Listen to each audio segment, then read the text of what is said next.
अस्सलाम वालेकुम, हनीफ दवामी और आप लोग देख रहे हैं टोरंटो में पाकिस्तानी कम्युनिटी का मकबूल न्यूज़ चैनल द आवामी। नाज़रीन, औरंगी टाउन के 16 साल अरसलान महसूद के कत्ल केस में पुलिस की मुजरिमाना गफलत और लापरवाही को लेकर सिंध पुलिस के आईजी वेस्ट जोन के डीआईजी नासिर आफ्ताब पर चढ़ाई करने की कोशिशें कर रहे हैं। आईजी सिंध की इन कोशिशों को कोई और नहीं, खुद नासिर आफ्ताब अपनी पे दर पे गलतियां करने की सूरत में जो है वो कामयाब कर रहे हैं। नासिर आफ्ताब की ये गलतियां खुद उन्हें अपने हाथों अपनी कब्र खुदवाने का बाइस भी बनती चली जा रही हैं। उन्हें किसने इस स्टेज पर यह मशवरा दिया कि औरंगी टाउन के एसएचओ इंस्पेक्टर आजम गोपांग को जो है वो बिला किसी शोकास के बरतरफ कर दिया जाए। प्रोग्राम में जो है हम आगे चलकर इस पर डिटेल से गुफ्तगू करेंगे कि आखिर नासिर आफ्ताब क्यों इस अपनी गलतियों की वजह से अपनी पोस्टिंग के अलावा अपनी नौकरी से भी इस वक्त खेल रहे हैं। प्रोग्राम में आगे चलकर अगले हिस्से में हम बात करेंगे कि बलूचिस्तान के आईजी राय ताहिर ने जो है वो डीजल की स्मगलिंग और दूसरे चालिया की स्मगलिंग में मुलविस अपने 2 डीआईजीज और 3 एसएसपीज के खिलाफ कार्रवाई करते हुए एक मरबूत रिपोर्ट जो है उनसे मुतालिक इस डिवीज़न को भिजवा दी है। सिंध पुलिस आया जो है वो आईजी बलूचिस्तान की इस रिपोर्ट को देखकर उनकी तकलीद करते हुए अपने पुलिस अफसरों के खिलाफ भी कार्रवाई करेगी जो कि ईरानी डीजल की स्मगलिंग में बराह रास्त और या बिलवासर मुलविस है या कि नहीं। इस पर भी हम प्रोग्राम में आगे चलकर डिटेल से बात करेंगे। प्रोग्राम के अगले हिस्से में हम बात करेंगे किस तरीके से जो है कराची पुलिस के डीआईजी एडमिन अहमद नवाज चीमा की जो है वो इंसाफ पसंदी जो है खुद केपीओ की क्लरिकल स्टाफ के लिए जो है वो आमदनी का एक बहुत बड़ा जरिया बन गई है। एडमिन के डीआईजी जो है वो फी सबीलिल्लाह जो है इंसाफ करते हुए पुलिस कांस्टेबलों को बहाल कर रहे हैं और फी कांस्टेबल के जो है वो क्लरिकल स्टाफ जो है वो 1-1 लाख रुपया उनसे मिठाई के वसूल कर रहा है। इस पर भी हम डिटेल से गुफ्तगू करेंगे और प्रोग्राम में अगले हिस्से में हम ये भी बात करेंगे कि CIA के एक डीआईजी के जो साबिका अकाउंटेंट है वो किस तरीके से जाली अकाउंटेंट बनकर जो है मौजूदा डीआईजी CIA जो है करीम खान के रूबरू पेश होकर 2 रोज तक जो है वो उनके आंखों में धूल झोंकते रहे। इस पर भी हम प्रोग्राम में गुफ्तगू करेंगे आगे चलकर। और प्रोग्राम में के आखिरी जो हमारा हिस्सा है कि कुछ भी ना कहा, कुछ कह भी गए, कुछ कहते कहते रह भी गए, उसमें भी आज हम एक पंजाब से आने वाले एक डीआईजी पर बात करेंगे कि उनके वहाँ क्या कारनामे थे। अब हम बाज़ाब्ता अपने प्रोग्राम की जो है शुरुआत अपनी टॉप स्टोरी से करते हैं कि किस तरीके से वेस्ट जोन के डीआईजी नासिर आफ्ताब जो है अपनी गलतियों से जो है वो अपने बदतरीन मुखालिफिन के लिए राहें हमवार करके खुद अपनी पोस्टिंग और अपनी सर्विस से वो इस वक्त खेल रहे हैं। अब 3-4 रोज़ कबल जो है वो खुद औरंगी टाउन के इलाके में जो है रहमत अरसलान महसूद नामी 16 साल लड़का जो है वो पुलिस की मुबैना फायरिंग के नतीजे में हलाक हो जाते हैं। हलाक होने के बाद पुलिस उनकी कस्टडी से, उनके जामा तलाशी से एक नाजायज़ पिस्टल की बरामदगी का भी दावा करती है और ये ऐलान करती है कि पुलिस ने इनकाउंटर करके जो है 2 डाकुओं को, एक डाकू को जो है हलाक किया। लेकिन फौरी तौर पर जो है मामले की असलियत जो है मीडिया के ज़रिए जो है मंजर आम पर आती है कि हलाक होने वाला जो है अरसलान महसूद जो है वो कोई डाकू नहीं है, कोई क्रिमिनल नहीं है, उसका कोई रिकॉर्ड नहीं है। वो एक स्टूडेंट है, 16 साल का बच्चा है और ट्यूशन पढ़ने जा रहा था और पुलिस ने जो है अपनी मुजरिमाना गफलत के नतीजे में फायरिंग करके जो है एक स्टूडेंट को जो है वो उन्होंने हलाक कर दिया। जिसके बाद जो है पूरा का पूरा इलाका जो है वो एक एहतजाज की सूरत इख्तियार कर गया और उसके बाद जो है वो हंगामे का एक ख़तरा बढ़ चुका था। जिसके बाद जो है ख़ुद वेस्ट की एसएसपी जो है सुआया अजीज़ अपने जो डीआईजी हैं वेस्ट जोन के नासिर आफ्ताब को लेकर जो है वो मुतासरा ख़ानदान के पास पहुंच गई, अस्पताल पहुंच गई और उनसे मुज़ाकरात का एक सिलसिला शुरू हो गया था। बार मुज़ाकरात के नतीजे में जो है वो ये तय हुआ कि एसएचओ औरंगी के ख़िलाफ़ मुकदमा होगा, आज़म गोपांग के ख़िलाफ़ उन्हें गिरफ़्तार किया जाएगा। और उसके वक्त जो है वो ये कहा गया था खुद नासिर आफ्ताब ने यानी कि मकतूल के वालिद से और उसके चचा से कि भाई वो आज़म गोपांग जो है वो हमारे हिरासत में है, हम FIR दर्ज करेंगे और उसके बाद उसकी बाज़ाब्ता गिरफ़्तारी अमल में लाई जाएगी। एक तरीके से गलत बयानी से काम लिया गया महज उस सूरत हाल को कंट्रोल करने के लिए ताकि कोई मज़ीद जो है सूरत हाल ख़राब ना हो जाए और ये एक बलवे की या हंगामे की सूरत इख्तियार न करें। उन्हें मजबूर किया गया कि आप जो है 16 साल जो मकतूल है उनकी तदफीन कर दें। उसके बाद जो है वो FIR दर्ज करके आज़म गोपांग जो बाद उनके कस्टडी में उन्हें गिरफ्तार कर लिया जाएगा। इस गलत बयानी के बाद जब FIR हो जाती है तो ये इतला मिलती है कि आज़म गोपांग तो फरार हो चुके हैं। बाद में जो है वो जो इन मुद्दई मुकदमा हैं यानी कि मकतूल अरसलान महसूद के जो चचा हैं मोहम्मद बादशाह ख़ान से हमारी गुफ्तगू कल हुई थी। उनका ये कहना था कि ये हमें जो है वो धोखा दिया, हमारे साथ गलत बयानी से काम लिया। पुलिस के इन आला अफसरों ने हमें जो है वो मिसगाइड किया कि वो कस्टडी में, हालांकि कस्टडी में नहीं था, उसको पहले ही फरार करा दिया। नाज़रीन, आज ये इतला मिली कि आज़म गोपांग को जो है वो DIG नासिर आफ्ताब ने डिसमिस फ्रॉम सर्विस कर दिया। अब सवाल ये कि ये डिसमिस फ्रॉम सर्विस सज़ा है कि या निजात है। इस सिलसिले में खुद पुलिस के इंतहाई काबिल एतमाद ज़राए ने हमारे नुमाइंदा ख़ुसूसी हमरा ज़री को बताया कि ये तो उसको एक कानूनी तहफ़्फ़ुज़ फराहम करने की कोशिश की। पता नहीं किसने जो है नासिर आफ्ताब जैसे एक सीनियर DIG को यानी कि एक गलत मशवरा दिया, जिसके नतीजे में उन्होंने जो है आज़म गोपांग को जो है SHO औरंगी को डिसमिस फ्रॉम सर्विस किया। उसको कोई शोकाज नहीं, कुछ नहीं। अगर डिसमिस आपने करना ही था तो प्रॉपर जो तरीका है उसको अडॉप्ट करते। उन्होंने प्रॉपर तरीका अडॉप्ट नहीं किया और उसको एक सिंगल लेटर पर जो है वो डिसमिस फ्रॉम सर्विस कर दी। ये एक तरीके से उन्हें कानूनी तहफ़्फ़ुज़ फराहम करने की कोशिश की गई, यानी कि उन्हें लीव विथ पे एक तरीके से दे दी गई। 6 महीने तक वो डिसमिस रहेंगे, उसके बाद वो एक सिंगल एप्लीकेशन पर जो है वो बहाल हो जाएंगे और उनको 6 महीने की तनख्वाह भी और तमाम अलाउंसेस भी उनको दे दिए जाएंगे। ये एक तरीके से जो है नासिर आफ्ताब ने उनके साथ मेहरबानी की है, उन्हें कत्ल जैसे संगीन जो जुर्म है उससे बचाने की भी कोशिश की। तो ये एक बहुत बड़ी गलती। इसी दौरान जो है IG सिंध मुश्ताक महर जो कि इतला ये कि उनकी नाचाकी है, उनके मरासिम जो है अपने इस DIG से नासिर आफ्ताब से नहीं, इसलिए कि इनकी पोस्टिंग जो है खुद मुश्ताक महर की मर्जी के खिलाफ वेस्ट जोन में की गई थी। हालांकि वो तो नासिर आफ्ताब को सिंध पुलिस से ही निकालने की कोशिशें कर रहे थे और उनकी इन कोशिशों को कामयाब खुद नासिर आफ्ताब ने भी किया था कि उन्होंने जो है अपनी रिक्वेजिशन जो है FIA से निकलवा दी थी। लेकिन बाद में उनके कोई करीबी ससुराली रिश्तेदार हनीफ गोहर ने जो है सिंध गवर्नमेंट से मामला तय करने के बाद जो है उनकी पोस्टिंग जो है वो मुश्ताक महर की जिद में या उनकी मर्जी के खिलाफ जो है वेस्ट जोन में करा दी थी। इसलिए मुश्ताक महर जो है वो IG सिंध मौके की ताक में दे कि उन्हें कोई ऐसा मौका मिले कि उसको जवाज बनाकर नासिर आफ्ताब के खिलाफ कार्रवाई कर सके और उन्हें जो है एक बार फिर सिंध से निकाला जा सके। अब ये मौका जो है अरसलान महसूद का जो कत्ल केस है जिसमें पुलिस की मुजरमाना गफलत और लापरवाही रिकॉर्ड पर है, इसको बेस बनाकर जो है इतला यही मिली कि मुश्ताक महर जो है वो अब नासिर आफ्ताब पर चढ़ाई करने की कोशिश कर रहे हैं और इनके खिलाफ जो है वो सिंध हुकूमत से कार्रवाई करने की वो दरख्वास्त करेंगे इसी एक मुकदमे को लेकर। अब इस मुकदमे में जो है हालात जो है वो अच्छी जानिब नहीं बढ़ रहे हैं और अब जो आज़म गोपांग को जो खुद नासिर आफ्ताब ने डिसमिस फ्रॉम सर्विस की, ये एक इतना बड़ा ब्लेंडर हो चुका है, इतनी बड़ी मिस्टेक कर चुके हैं कि अब इसी को बुनियाद बनाकर जो है IG सिंध जो है वो नासिर आफ्ताब के खिलाफ वो कार्रवाई करने की इस वक्त कोशिश कर रहे हैं और ख़ुद IG सिंध ने जो है हुक्म दे दिया है कि वो आज़म गोपांग को जिंदा या मुर्दा किसी भी हालत में जो है गिरफ्तार कर लीजिए। अब सवाल ये कि जो पुलिस खुद आज़म गोपांग को फरार होने का रास्ता दे रही है कि आप भाग जाओ, वो कैसे उसे गिरफ्तार कर सकते हैं? अब जो इतना ऐलान हो चुका है ये की जानिब से, लेकिन अभी तक ये मालूम नहीं है कि कौन सी पुलिस पार्टी तश्कील दी गई है उनकी गिरफ्तारी के लिए, कौन सी पुलिस पार्टी बलूचिस्तान रवाना की गई या अंदरूनी सिंध रवाना की गई या कि पंजाब रवाना की गई जहाँ से वो आज़म गोपांग को गिरफ्तार कर सके। आज़म गोपांग ने अपने तमाम जो है सोशल मीडिया, टेलीफोन, सब कुछ उन्होंने शट डाउन कर दिया। अब उससे उनकी लोकेशन का भी आप पता नहीं चल सकते कि वो इस वक्त है कहाँ। लेकिन IG का जो है वर्बली ये ऑर्डर है कि वो आज़म गोपांग को जो है वो जिंदा या मुर्दा गिरफ्तार किया जाए।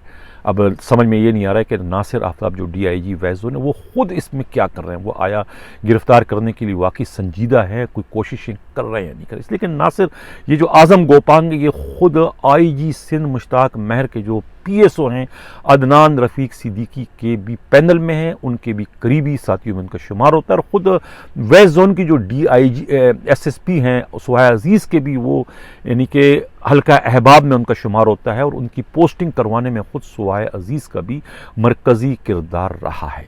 यानी कि ये जो आज़म गोपांग है उसका कोई साबका रिकॉर्ड इतना अच्छा नहीं है। इससे कबल जो है वो दरख्शां थाने में स्विच होते तो वहाँ भी 2 रिक्शा ड्राइवर जो पख्तून थे उनको गिरफ्तार करके उनके साथ इंतहाई इंसानियत सोच सलूक उन्होंने किया था। अगर उस वक्त वहाँ ड्यूटी पर मौजूद एक इंसान दोस्त ASI जो है अगर मुदाखलत ना करते और उस वक्त के जो ASP थे अफगान अमीन को टेलीफोन करके इन तमाम सूरत हाल से आगाह ना करते तो वो 8 साल कबल जो है एक और पख्तून रिक्शा ड्राइवर भी जो है आज़म गोपांग के हाथों पुलिस तशद्दुद से मारा जाता। ये कहना है ख़ुद उस वक्त के ड्यूटी अफसर उस ASI का, जो कि इस वक्त पुलिस मुलाजमत से डिसमिस हो चुके हैं। उनका ये कहना है कि ये जो आज़म गोपांग है ये इतना जालिम पुलिस अफसर है और उन्हीं के आज़म गोपांग की वजह से जो है वो अब अरसलान महसूद जो है वो पुलिस मुकाबले में जो है या पुलिस की फायरिंग से जो है औरंगी टाउन के इलाके में हलाक हो गया। अब ऐसा पुलिस अफसर है आज़म गोपांग के जिससे एडिशनल IG का जो चार्ज है इस वक्त गुलाम मेमन के भी करीबी साथियों में उसका शुमार होता है, उनके भी हल्का अहबाब में है, मतलब वो उनके भी कुर्बत में रहें। ये कहना है ख़ुद पुलिस के इंतहाई काबिल एतमाद ज़राए का। अब देखना ये कि नासिर आफ्ताब जो है इस सिचुएशन से अपने आप को किस तरीके से निकालने की कोशिश करें। हालांकि ये जिम्मेवारी सब नासिर आफ्ताब DIG की नहीं थी, ये तमाम की तमाम जिम्मेदारी जो है जो इमीडिएट बॉस उनका है वो वैस की जो खातून SSP है सुवाया अजीज़ की जिम्मेवारी थी। लेकिन सुवाया अजीज़ जो है बड़ी खूबसूरती से जो है इन तमाम तर सूरत हाल से उन्होंने ख़ुद को किनारा कर दिया और तमाम सूरत हाल का बराह रास्त जिम्मेवार उन्होंने ख़ुद DIG वैस नासिर आफ्ताब को ठहरा दी और ख़ुद IG सिंध भी जो है वैस की जो SSP है उनसे कोई जवाब तलबी नहीं करें बल्कि तमाम तर मामले का जिम्मेवार वो भी जो है नासिर आफ्ताब को ठहरा रहे और नासिर आफ्ताब के खिलाफ कार्रवाई करने का वो इस वक्त इरादा रखते हैं। देखना ये कि IG सिंध अपने इस इरादे में कामयाब होते हैं या कि नासिर आफ्ताब जो है वो खुद को इस आई हुई मुसीबत से बचाने में कामयाब हो जाते हैं। नाज़रीन चलते हैं प्रोग्राम के अगले खबर की जानिब। जिन लोगों ने अभी तक हमारे चैनल सब्सक्राइब नहीं किया है, अगर वो चाहते हैं कि हक़ व सदा का सफ़र इसी तरीके से जारी से, चैनल को सब्सक्राइब भी करें, लाइक भी करें और शेयर भी करें।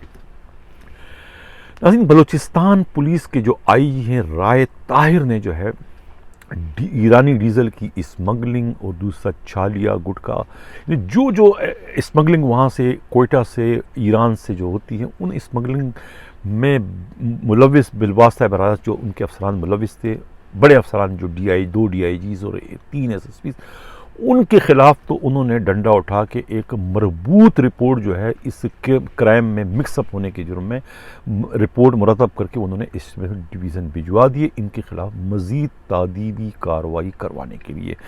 इसमें अब मालूम ये हुआ है कि जिन अफसरों के ख़िलाफ़ उन्होंने रिपोर्ट भिजवाई है उनमें जो है वो 2 DIGs हैं। एक का नाम तो मालूम हुआ है नासिर राजपूत, दूसरा जो है वो नाम मालूम है।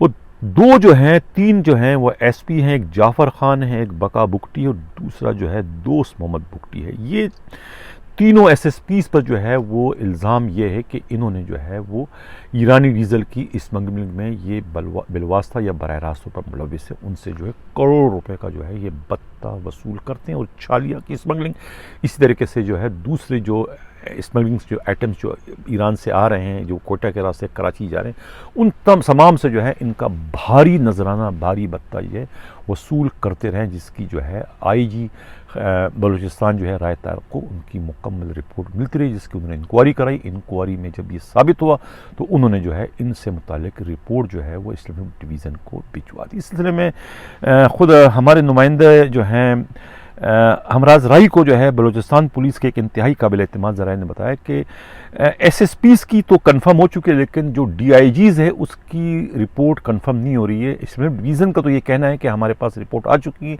लेकिन ख़ुद IG बलूचिस्तान के दफ्तर के जो ज़राए वो 3 SSPs यानी जाफ़र ख़ान, बका बुगटी और दोस्त मोहम्मद बुगटी की तो तस्दीक कर रहे हैं, लेकिन DIGs की तस्दीक वो नहीं कर रहे कि उनका कहना है कि हमें नहीं मालूम है कि ये रिपोर्ट IG ने बाला भिजवाई है या नहीं, लेकिन हमारे दफ्तर के थ्रू जो है ये रिपोर्ट नहीं गई है।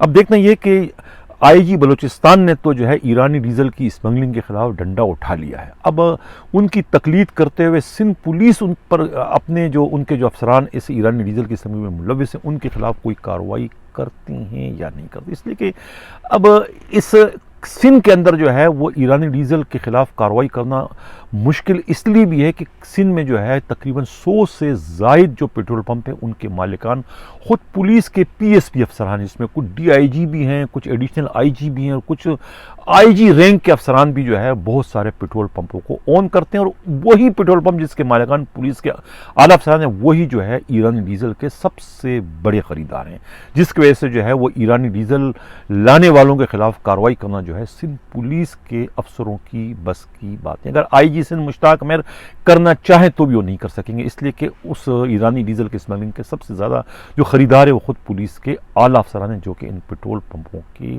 मालिकान हैं। इसलिए आईजी सिंध जो है वो आईजी बलूचिस्तान राय ताहिर की इस मामले में तकलीद करना चाहें तो भी नहीं कर सकेंगे। लेकिन चलते प्रोग्राम के अगले खबर की जानिब। जिन लोगों ने अभी तक हमारा चैनल सब्सक्राइब नहीं चाहते हैं कि हक और सार का सफर इसी गुजारिश हमारे चैनल को सब्सक्राइब भी करें, लाइक भी करें और शेयर भी करें। एक और बात करता चलूँ बलूचिस्तान के आईजी राय ताहिर की उस रिपोर्ट से मुतालिक कि आईजी राय ताहिर ने इस रिपोर्ट को मुरतब करते हुए इंसाफ से काम नहीं लिया।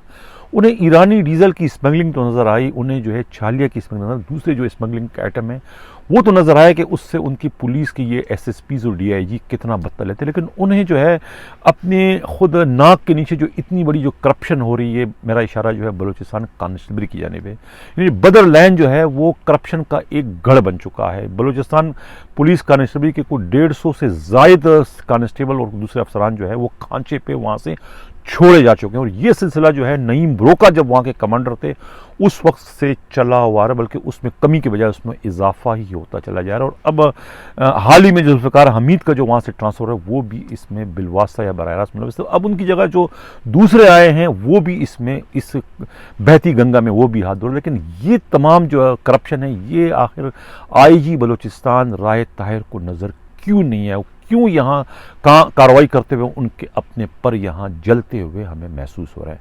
आखिर अगर उन्हें इंसाफ करना है तो वो आखिर इनके खिलाफ कार्रवाई क्यों नहीं करते। अब चलते हैं प्रोग्राम के अगले खबर की जानिब। नाज़रीन, डीआईजी एडमिन कराची के जो हैं राय ताहिर एडमिन जो हैं वो अहमद नवाज चीमा जो है वो उन्होंने जो है वो एक इंसाफ पसंदी की एक मिसाल कायम कर दी है। ऐलान कर दिया कि भाई जिन्हें कराची रेंज के जिन पुलिस एहलकारों को जो शिकायत है, जो डिसमिस हो चुके हैं, जो सस्पेंड हो चुके हैं या जो अपना ट्रांसफ़र एक जगह से दूसरी जगह करवाना चाहते हैं, वो जुम्मे वाले रोज़ जो है वो उनके पास आके पेश हो। उनका अगर मसला जेन्युइन होगा वो उनकी उसी वक्त खड़े खड़े मदद करके उनका मसला हल कर देंगे। ये एक उन्होंने दरिया दिली का मुजाहरा किया, इंसाफ पसंदी का मुजाहरा, जिसके बाद जो है एक जोग दर जोग जो है मुतासरा पुलिस एहलकारों की जो है वो दौड़े लगने शुरू हो गई पुलिस केपीओ में, कि खुद केपीओ को जो अमला है, सिक्योरिटी का अमला जो है वो परेशान हो गए इतनी जमे गफ़ीर को देखकर। भारत इसमें जो है अब उन्होंने जो है वो दरख्वास्तें लेना शुरू करने के बाद जो है बाज़ाब्ता जो है अब उनकी जो है वो बहाली का सिलसिला भी शुरू कर दिया। इतला ये मिली कि तकरीबन 35-36 के करीब जो है पुलिस कांस्टेबलों को डीआईजी एडमिन जो है वो अहमद नवाज चीमा ने बहाल कर दिया। अब उन्होंने तो दरिया दिली का मुजाहरा किया और उन्होंने जो है इंसाफ पसंदी का इंसाफ का सर जो है बुलंद किया उनको बहाल करके, लेकिन अब उन्हें ये नहीं मालूम है कि उनके चेन ऑफ कमान में उनके खुद चिराग तले अंधेरा के मिसदाक जो है उनके अपने दफ्तर में जो है वो उनके जारी करदा अहकामात के बाद जो है दफ्तरी स्टाफ जो है उनका जो ऑफिस सुपरिटेंडेंट का जो अमला है वो किस तरीके से उनके बहाल किए जाने वाले कांस्टेबलों से जिनका दारो मदार सिर्फ तनख्वाहों पर इंसार करते हैं उनसे मिठाई के नाम पर जो है 1-1 लाख रुपया वसूल कर रहे हैं। 2 की शिकायतें मुझे आ चुकी है। आतिफ और आरिफ नाम के 2 सिपाही हैं जो कि बहाल हुए, उनसे जो है दफ्तरी अमले ने जो है बहाली पर 1-1 लाख रुपए मिठाई ली। बाकियों से भी इतला यही हमारे नुमाइंदा खसूसी अमराज आई कि उन्होंने जो है दफ्तरी अमले ने जो है उनसे 1-1 लाख रुपया मिठाई ली। और यही हाल जो है जो ट्रांसफ़र हो रहे हैं सिपाही जो ट्रांसफ़र हो रहे हैं मुफ्त में यानी डीआईजी एडमिन के हाथों, उनसे जो है सिपाहियों से 15 से 20 हज़ार और हवालदार से जो है 25 से 30 हज़ार रुपया मिठाई के नाम पे वसूल किया जा रहा है। तो अब मैं मशवरा दूंगा जो है अहमद नवाज चीमा को कि वो एक अच्छा कदम उन्होंने उठाया है बहाली का। अगर वो बहाल करना चाहते हैं किसी को, किसी के जायज़ मसले को वो हल कर रहे हैं तो वो ये अगर OR करें ना, इनको OR के ज़रिए अंदर बुलाए और उनकी खुद उसी खड़े खड़े जो है उनको अहकामात सादिर करें। ये जो आप अपने OS को बुलाते हो या शीट कलर को बुलाते हो वो अगर आपको एडवाइस करता है, आपको डिक्टेट करता है कि सर ये ठीक है, ये ठीक नहीं है, ये ठीक है, ये ठीक नहीं है, तो वो उस पर अगर आप अमल दरामद करते हैं तो फिर ये एक तरीके से आप जो है एडमिन के डीआईजी साहब, आप उनके सहूलतकारी का किरदार अदा करें, उनके कारोबार को आप चार चांद लगा रहे हैं, आपकी वजह से जो है वो उनकी दुकानदारी इस वक्त चल पड़ी है। जो ओएस वाक़े हैं फसीउद्दीन शेख, उसको तो ख़ुद जो मौजूदा एडिशनल आईजी हैं इमरान याकूब मिनाज भी पसंद नहीं करते। अपनी इन्हीं हरकतों में से उन्होंने एक बार नहीं, दो बार नहीं, तीन बार इन्हें वहाँ से निकालने की कोशिश की, लेकिन चूँकि शेख हैं और शेख बरादरी के अफसरान जो है सिंध पुलिस में 16, 17, 18 हैं, उनमें से कोई एक जो है फ़ोन करके जो है वो एडिशनल आईजी को मजबूर कर देता है और वो फिर कोई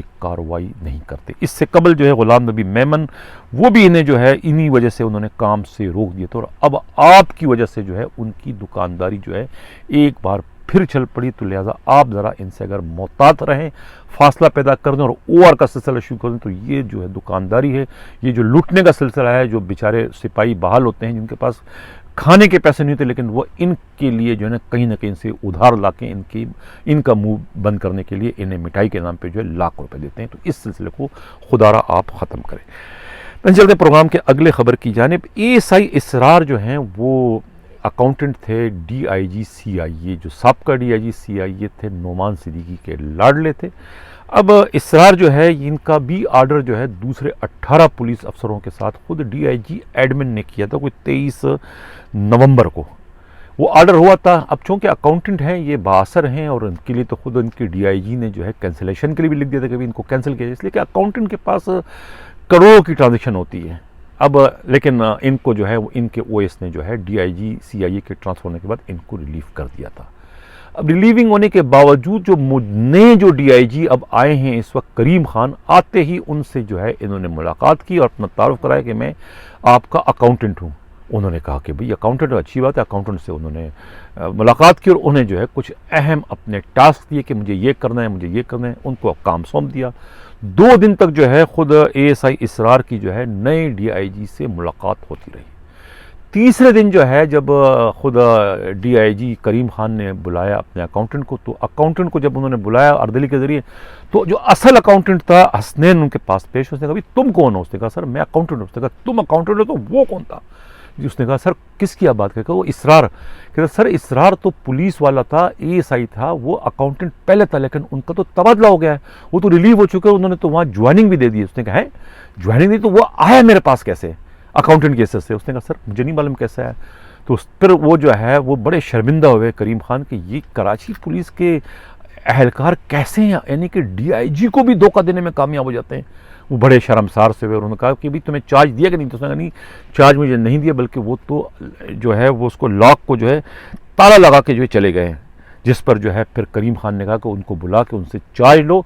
पता नहीं क्यों वो चार्ज देना नहीं चाह रहे। आया कोई जो है मालखाने में कोई कमी घपला तो नहीं है? क्योंकि यहाँ तो करोड़ों रुपए की ट्रांजेक्शन होती है, पैसे पड़े होते हैं, सीक्रेट फंड के पैसे होते हैं, आपको लेके इधर तो नहीं चला गया। अब जो है वो एएसआई इसरार जो है साबिका अकाउंटेंट को जो है वो बुलाया जा रहा है। देखते हैं कि वो आते हैं या नहीं आते हैं, या फिर अपने साबिका डीआईजी जो है नोमान सिद्दीकी से टेलीफोन करवाते हैं नए डीआईजी सीआईए करीम खान को। वहीं चलते हैं प्रोग्राम के अगले खबर की जानिब। जिन लोगों ने अभी तक हमारे चैनल सब्सक्राइब नहीं चाहते हैं कि आपको सारी खबर इसी तरीके से जारी से हमारे चैनल को सब्सक्राइब भी करें, लाइक भी करें और शेयर भी करें। हम चलते हैं हमारा जो प्रोग्राम का जो मशहूर सिलसिला है कि कुछ भी न कहा कुछ कह भी गए, कुछ कहते कहते रह भी गए। रोटेशन पॉलिसी के तहत जो नगीने जो है पंजाब और खैबर पख्तूनख्वा और दूसरे सूबों से जो सिंध पुलिस में इस वक्त आए हैं, इसमें एक ऐसा भी नगीना है कि जिनकी अपनी सगी अहलिया बीवी पर जो है पंजाब के साबिका वज़ीर आला कब्ज़ा कर चुके हैं। हालांकि 3 बच्चों की माँ हैं। इस वक्त लंदन में उनकी रिहाइश है। मेरा इशारा कलसूम की जानिब है। कलसूम जो है वो एक डीआईजी की साबिका अहलिया है। जब उनकी अहलिया पर जो की नज़र पड़ी और उनके दिल में जगह कर गई, उनकी खूबसूरती, उनकी अदाएं, तो उसके बाद जो से हस्ब रिवायत ना रहा और उन्होंने जो है अपने चेलों के ज़रिए अब उस वक्त के जो डीआईजी थे वहाँ के, उस वक्त एसएसपी थे गालिबन, उनको डराया धमकाया कि अपनी इस खूबसूरत तरीन अहलिया को तलाक दे दो वरना जेल जाने को तैयार हो जाए करप्शन के मुकदमात में।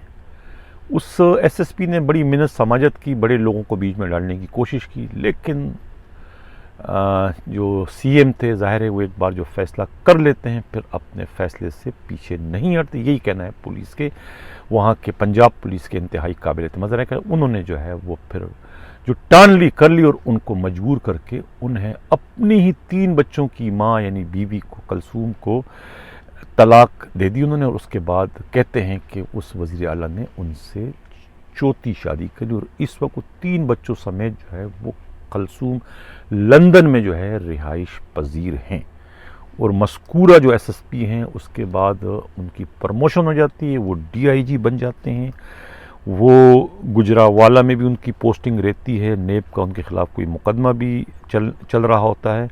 खैर बहरहाल बाद में जो है अब उनका जो है वो रोटेशन पॉलिसी के तहत उनका ट्रांसफ़र भी जो है पंजाब से सिंध पुलिस में कर दिया गया है। उनकी पीपल्स पार्टी के जो है वो बड़े लोगों से बहुत करीबी मरासिम है, उन्हीं मरासिम का फ़ायदा उठाते हुए है उन्होंने सिंध पुलिस के सरबराह मुश्ताक महर की मर्ज़ी के ख़िलाफ़ जो है एक अच्छी पोस्टिंग हासिल कर ली है। ये था हमारा आज का सिलसिला। कुछ भी ना कहा, कुछ कह भी गए, कुछ कहते कहते रह भी गए। नाम मैं इसलिए नहीं लेना चाह रहा हूँ कि हमारा इस प्रोग्राम का मकसद किसी की दिल आज़ारी, किसी की रुसवाई या किसी की किरदार कुशी नहीं है। इसलिए मैंने एक एसएसपी और एक डीआईजी कहने पर ही इक्तिफ़ा किया, लेकिन जो बात मैंने कही है वो हकीकत पर मबनी है। इसी तरीके से जनाब हम कल का जो हमारा प्रोग्राम होगा, कल हम अपने प्रोग्राम में सिंध पुलिस में जो एक मेगा करप्शन है पुलिस के यूनिफॉर्म के हवाले से, वहाँ पर जो है पुलिस के यूनिफॉर्म में ये कौन करप्शन कर रहा है उस पर कल हम अपने प्रोग्राम में डिटेल से गुफ्तगू करेंगे। इसी के साथ मैं इजाज़त चाहता हूँ। अल्लाह हाफ़िज़।